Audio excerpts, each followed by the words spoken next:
Todo fiel discípulo del buen Jesús demostrará su amor y lealtad. En el diario estudio de nuestra lección y la palabra viva de Jesús. Sí, diariamente estudiaré mi lección con fidelidad, corazón y fe.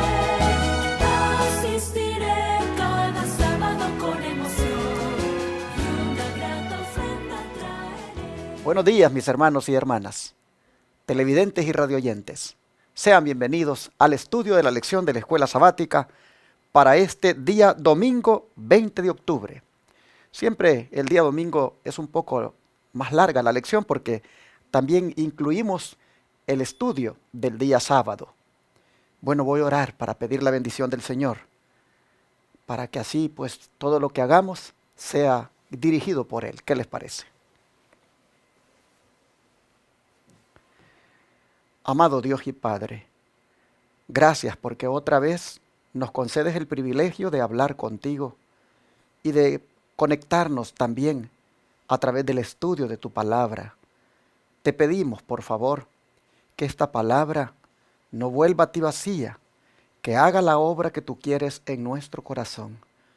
Pedimos que la impresión de tu Santo Espíritu sea de tal manera que nos lleve a nosotros a arrepentirnos, a dejar el pecado, a entregarnos a ti. Oh Padre, en tus manos de amor nos ponemos al estudiar. Gracias por bendecirnos. De antemano te lo agradecemos en el nombre de Jesús. Amén. Hoy vamos a movernos del jardín del Getsemaní al palacio de Anás y Caifás. Estos dignatarios del pueblo judío, hombres importantes dentro de la religión judía, líderes de la iglesia oficial establecida de aquellos tiempos. Nosotros vamos a ver ahora cómo la copa del sufrimiento todavía va a continuar para que Jesús la siga bebiendo por nosotros. Y tristemente, pues estos hombres, quienes deberían de haber entendido el mensaje de Jesús y haberlo apoyado y haberlo recibido como el Mesías, como decíamos la semana pasada, ahora son instrumentos de las potestades de las tinieblas para causarle al Señor injusticia tras injusticia. Ante Anás y en la corte de Caifás número 1 es la lección para esta semana. Dedicaremos 3 semanas a este análisis. Comencemos leyendo el Evangelio de Juan capítulo 18, versículos 12 al 14. Entonces la compañía y el tribuno y alguaciles de los judíos prendieron a Jesús y le ataron. Ah, qué triste. Hermano, hermana, para que tú y yo estemos sueltos, Él tuvo que ser amarrado. ¿Qué les parece? Le ataron. Dice la compañía, el tribuno y los alguaciles de los judíos. Y lo llevaron primero a Anás, dice el verso 13, porque era suegro de Caifás, que era el sumo sacerdote aquel año. Y Caifás era el que había dado el consejo a los judíos de que convenía que un hombre muriese por el pueblo. Bueno, ¿cómo llevaron a Jesús estos soldados? El tribuno, al mando de ellos, ¿cómo lo llevaron? Dice la nota de inspiración para esta semana, que lo llevaron apresuradamente. Hermanos, ¿Se pueden imaginar ustedes el cuadro? Lo llevaron apresuradamente a Jesús al otro lado del arroyo Cedrón, más allá de los huertos y olivares, y a través de las silenciosas calles de la ciudad dormida. Era más de medianoche, y los clamores de la turba aullante que le seguía rasgaban bruscamente el silencio nocturno. El Salvador iba atado y cuidadosamente custodiado, y se movía penosamente. Pero con apresuramiento, sus apresadores se dirigieron con él al palacio de Anás, el ex sumo sacerdote. El Señor está siendo llevado de una manera apresurada. Se mueve, dice, con dificultad. Va amarrado. Va muy bien custodiado. ¿Y por qué? ¿Por qué ante Anás? Si era el ex sumo sacerdote. El que estaba en funciones era Caifás, su yerno. ¿Por qué ante Anás? Hermanos, Anás era prácticamente la cabeza de una familia sacerdotal que por 50 años se había enquistado en el poder. Era una familia sacerdotal que se había corrompido. Y aunque Caifás era el que estaba en funciones en ese tiempo cuando Jesús pues es capturado, este hombre era el más astuto, el más pícaro, Anás. Este prácticamente era el más influyente. Y el don de profecía dice, en el deseo de toda la gente, página 647, sigue diciendo, que era de la familia, era la cabeza de la familia sacerdotal en ejercicio. Y por deferencia a su edad, el pueblo lo reconocía como sumo sacerdote. Se buscaban y ejecutaban sus consejos como voz de Dios. Miren hasta dónde había llegado el sacerdocio. Se buscaban y ejecutaban sus consejos como voz de Dios. Me recuerdo una vez estábamos en una junta de iglesia y alguien decía, no, es que la conferencia dice, no, vamos a ver qué dice la conferencia. La conferencia, la última palabra, no la tiene la iglesia con sus miembros en pleno o su junta directiva en representación de la iglesia, sino que la tiene la conferencia. Qué triste es cuando se piensa que los consejos de la conferencia son como la voz de Dios, al punto de que se tengan que someter la iglesia y sus directivos locales a esa organización, a esa junta directiva. No estoy diciendo que se les falte el respeto como hermanos que son, pero llegar hasta ese punto de que se busquen y se ejecuten sus consejos como voz de Dios, eso no es otra cosa que hacer lo mismo que hacía el pueblo judío con Anás y Caifás, hermanos. Miren qué tremendo. Miren, Anás era la cabeza de la familia sacerdotal. Y se buscaban y ejecutaban sus consejos como voz de Dios. Y a él debía ser presentado, dice primero Jesús, como cautivo del poder sacerdotal. Él debía estar presente al ser examinado el preso, por temor a que Caifás, hombre de menos experiencia, no lograse el objetivo que buscaban. Es que Anás era astuto, la verdad. Caifás todavía le hacía falta ser más vivo en esto. En esta ocasión, dice, había que valerse de la artería y sutileza de Anás, porque había que obtener sin falta la condenación de Jesús. Por eso lo llevaron con él primero. Él había sido depuesto del sumo sacerdocio, pero realmente es él el que estaba detrás de Caifás. Es más, después que a él lo depusieron, muchos hijos de él fueron sumos sacerdotes, hasta que en esta ocasión lo era el yerno. Pero, hermanos, yo quiero compartir con ustedes algo que dice el don profético, que no aparece aquí en la lección, de cómo estaba este sacerdocio.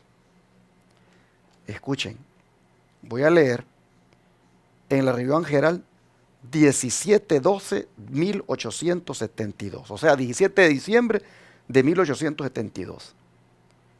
¿Cómo estaba este sacerdocio en los días de Jesús? Prácticamente al mando de Anás y Caifás.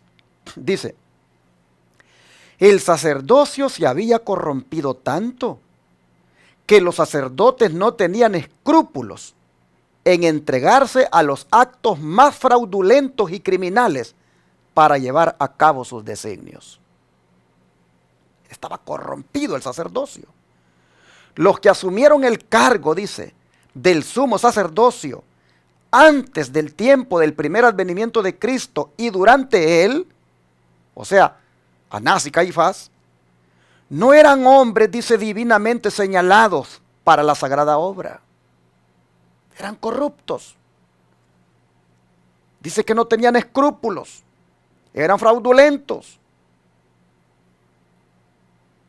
Por eso es que hemos leído que Caifás es el que decía era mejor que muriera uno por todos, sino que toda la nación muriera.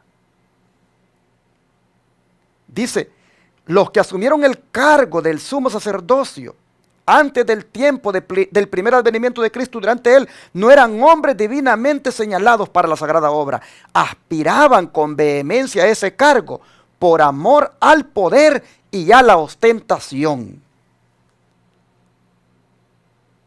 Eran cargos políticos religiosos, mis hermanos. Deseaban un puesto desde el cual pudieran tener autoridad para practicar sus fraudes bajo un manto de piedad y así poder escapar de ser descubiertos. ¡Qué barbaridad, hermanos! Aparentaban que eran los líderes espirituales del pueblo, pero ahí se escondía la corrupción. El sumo sacerdote, dice, ocupaba un puesto de poder e importancia. No solo era consejero y mediador, sino juez, y sus decisiones eran inapelables. Parecían el Papa, parecían los papas que ha habido en la historia, que son, según ellos, infalibles. Así estos estaban en los días de Cristo. Los sacerdotes, dice, estaban limitados por la autoridad de los romanos y no se les daba el poder de condenar a nadie legalmente a muerte. Ese poder estaba en manos de los que gobernaban a los judíos. Hombres de corazón corrupto procuraban ocupar el importante cargo de sumo sacerdote. Y a menudo lo conseguían por medio del soborno y del asesinato. Hermanos, era codiciable ese puesto. Este servidor ha mirado cómo la política se mueve en los estratos religiosos, en los niveles de la iglesia más alto. Cómo hay personas, pastorcitos de distrito, que anhelan tener un puesto administrativo y anhelan ser presidentes de la conferencia, asociación o misión. Y como cuando ya están ahí de presidentes, se enseñorean de la grey. Antes eran pastores sencillos y humildes en las iglesias, pero una vez llegan a esos puestos que han ambicionado, desde allí se corrompen, roban algunos de ellos. Y otros son tan políticos que andan buscando todavía de ahí ver si suben más arriba. a otros niveles de liderazgo. No estoy generalizando, pero he mirado cómo el sacerdocio se ha corrompido y cómo ese sacerdocio corrompido ha dado órdenes de que se desfraternicen a pastores que hoy son ministros de sostén propio, como este servidor.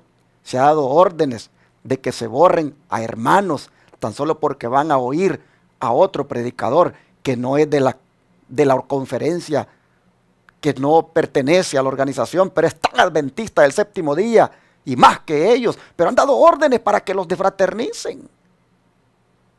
Es un sacerdocio corrupto que ha estado desde los días de Cristo y se ha proliferado por toda la historia y hoy no es la excepción. Y aún en el pueblo remanente.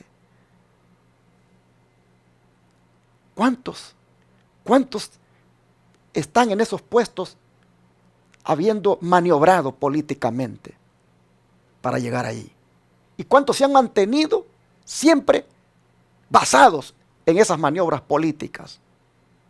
¿Y cuánto le han hecho de daño a la obra de Dios al haberla prácticamente puesto en alianza a la iglesia con el ecumenismo, con el papado y actuando impunemente en contra de los hermanitos que muchas veces solo quieren que la iglesia se mantenga pura en la fe?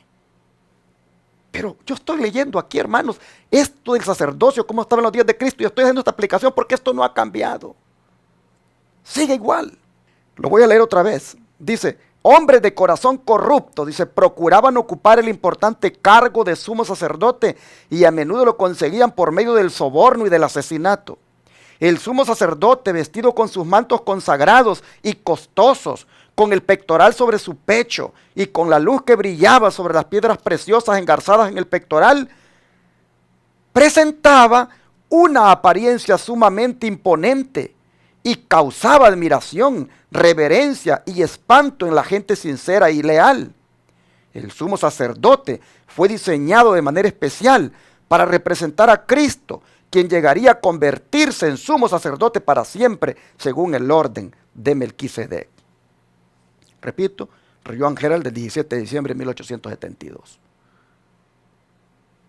Así, hermanos, estaba el liderazgo de la conferencia de el remanente, entre comillas, de aquellos días.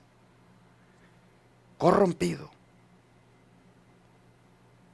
Y por eso es que cometen esa injusticia de llevar al Señor ante Anás primero y lo llevan apresuradamente cuando dice que está la ciudad dormida, cuando el silencio nocturno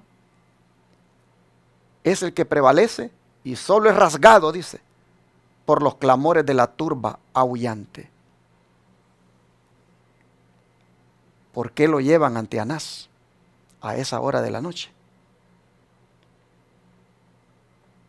Porque necesitan que el hombre de más experiencia, el más corrupto, el más vil, lo examine primero. Hermanos, es que después le van a hacer un juicio formal, ya con el Sanedrín. Pero quieren asegurarse en este juicio preliminar con Anás el que él sea encontrado culpable. Y bueno, no me quiero adelantar sobre lo que comienza a hacer Anás allí, pero quiero también mencionar el hecho de que en esta ocasión Anás no ha convocado a dos hombres importantes. ¿Quiénes son esos dos hombres importantes? Nicodemo y José de Arimatea, hombres prominentes dentro del Sanedrín. Anás no los quiere tener allí, quiere él solo con su gente corrupta como él, examinar al preso. ¿Por qué Nicodemo no va a estar presente o no está presente en este juicio preliminar que Anás hace? Porque Nicodemo un día dijo unas palabras que voy a leer, que están en Juan 7, versículo 51.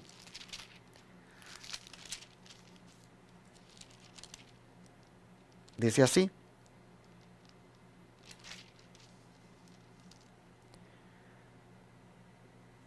voy a leer el versículo 50 también. Les dijo Nicodemo, el que vino a él de noche, el cual era uno de ellos: ¿acaso juzga nuestra ley a un hombre sin antes oírle y saber lo que hace? Noten, Nicodemo está hablando de la ley que habla de tres cosas: juzga, oye y averigua.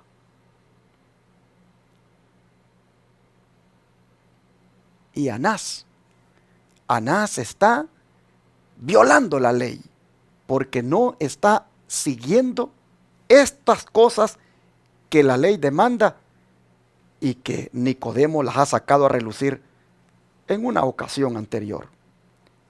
Por eso es que en esta ocasión no está Nicodemo presente, ni José de Arimatea. ¿Y por qué lo digo? Por lo que dice el don profético. Voy a leer aquí dos citas, algo extensas, pero es bueno que respalde el punto que estoy tratando. Cristo, dice, iba a ser juzgado formalmente ante el Sanedrín, pero se le sometió a un juicio preliminar delante de Anás. Bajo el gobierno romano, el Sanedrín no podía ejecutar la sentencia de muerte.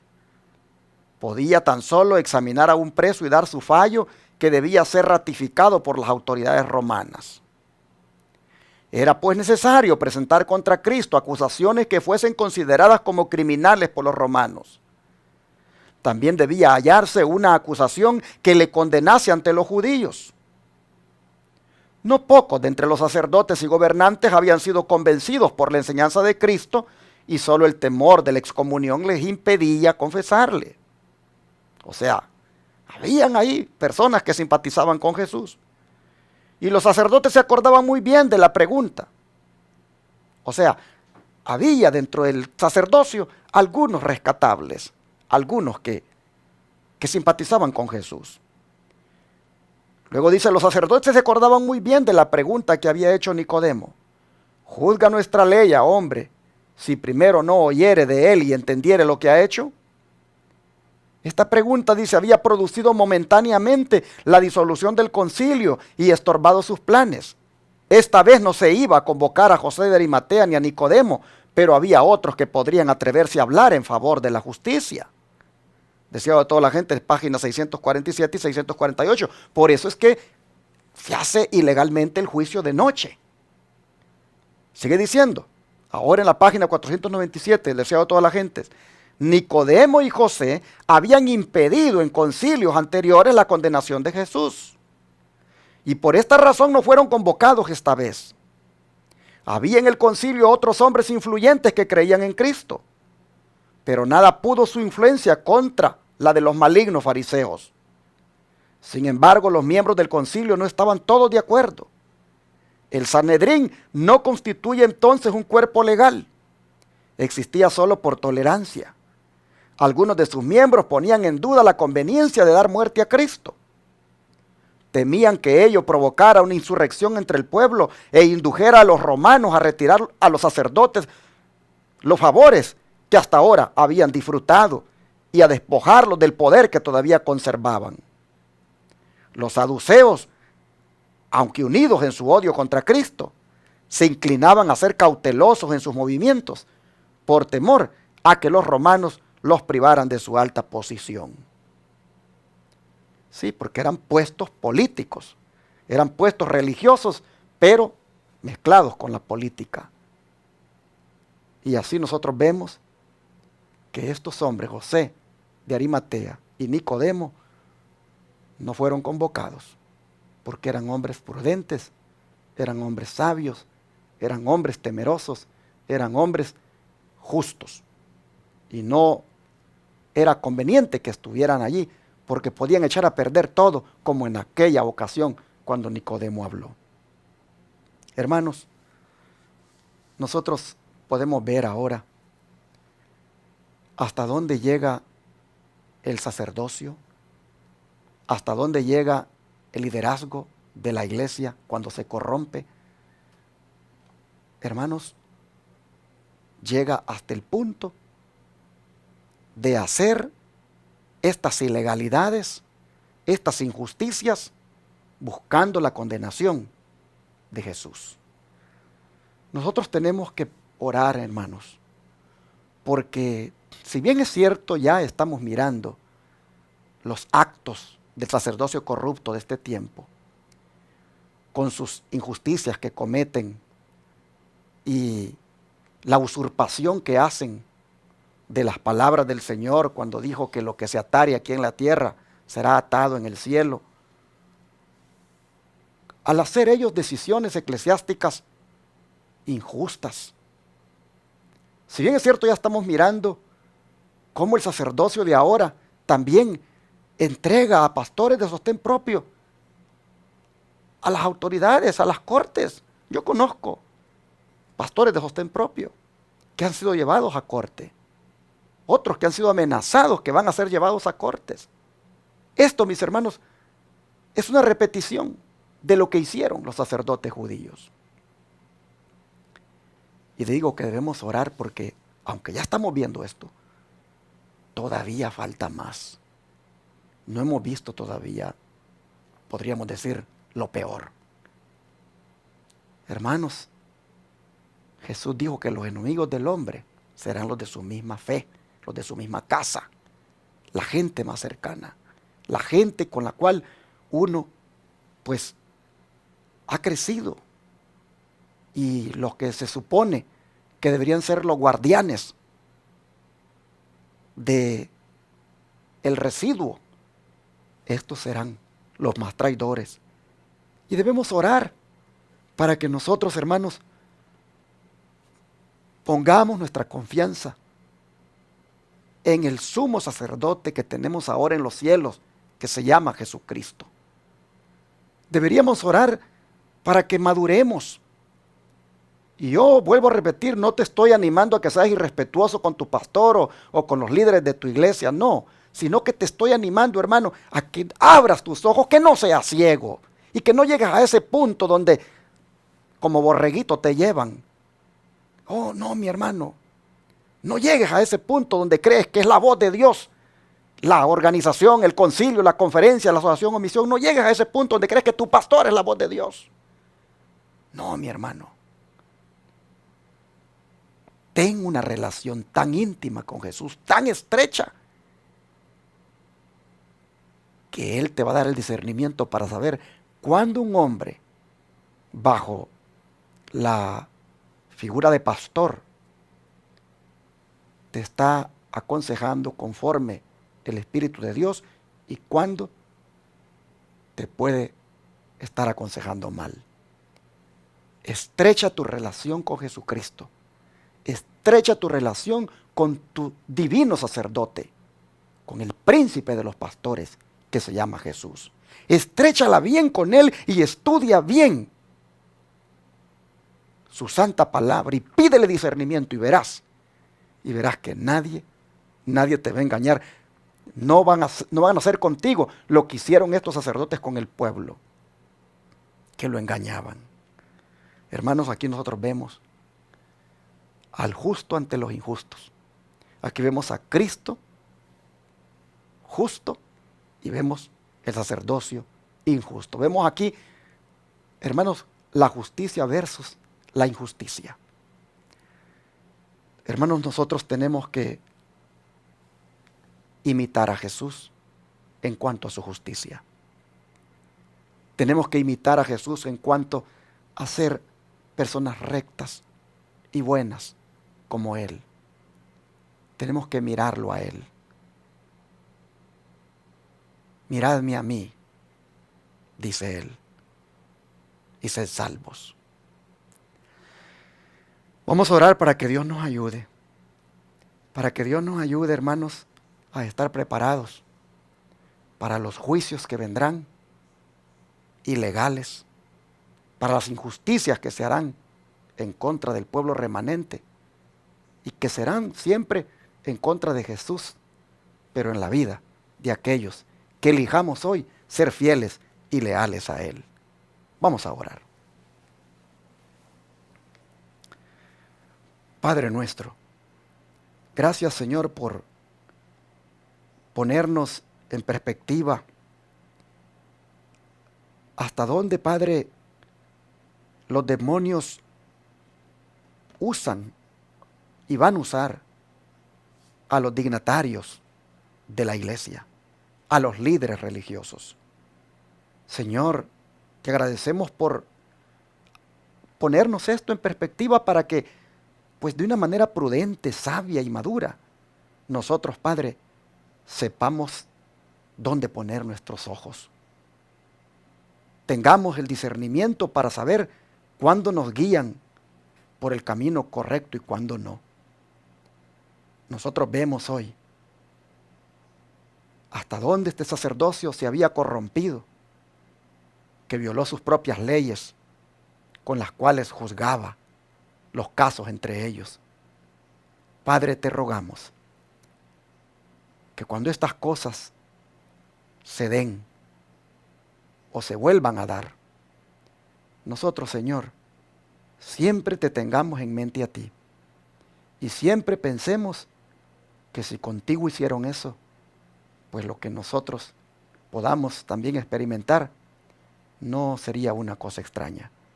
Solo te rogamos, Señor, que nos mantengamos como tú, haciendo lo recto, siendo justos, y que ante las injusticias que vengan, nosotros, oh Señor, nos mantengamos siempre del lado de la justicia, del lado de la verdad.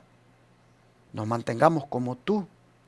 Oh Padre, ayúdanos en nuestro carácter, para que todo lo que hagamos sea tan justo delante de tus ojos, que no tengamos nada de qué avergonzarnos. Y que no tengan, Señor, nada de qué acusarnos.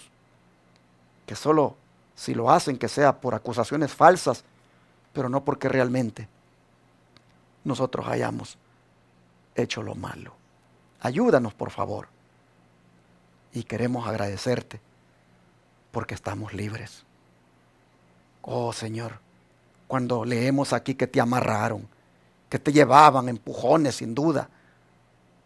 Oh, Padre, solo me recuerdo aquel día cuando dijiste: si el Hijo os libertare, seréis verdaderamente libres. Porque hoy, Señor, estamos libres, estamos sueltos, pero tú tuviste que ser amarrado para que nosotros estemos sueltos. Gracias, Padre. Gracias por haberte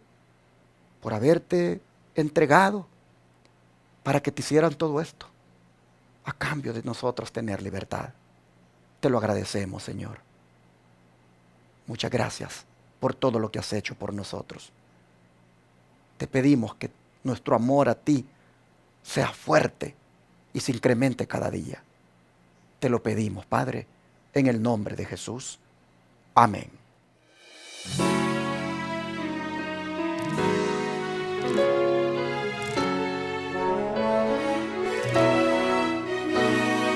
Todo fiel discípulo del buen Jesús demostrará su amor y lealtad. En el diario estudio de nuestra lección y la palabra viva de Jesús. Sí, diariamente estudiaré mi lección con fidelidad, oración y fe. Asistiré cada sábado con emoción y una grata ofrenda traeré. Es el tiempo de vivir en amistad y en mi grupo pequeño avanzar, reflejando juntos el amor de Dios. Podremos ser discípulos de fe. Sí, diariamente estudiaré mi lección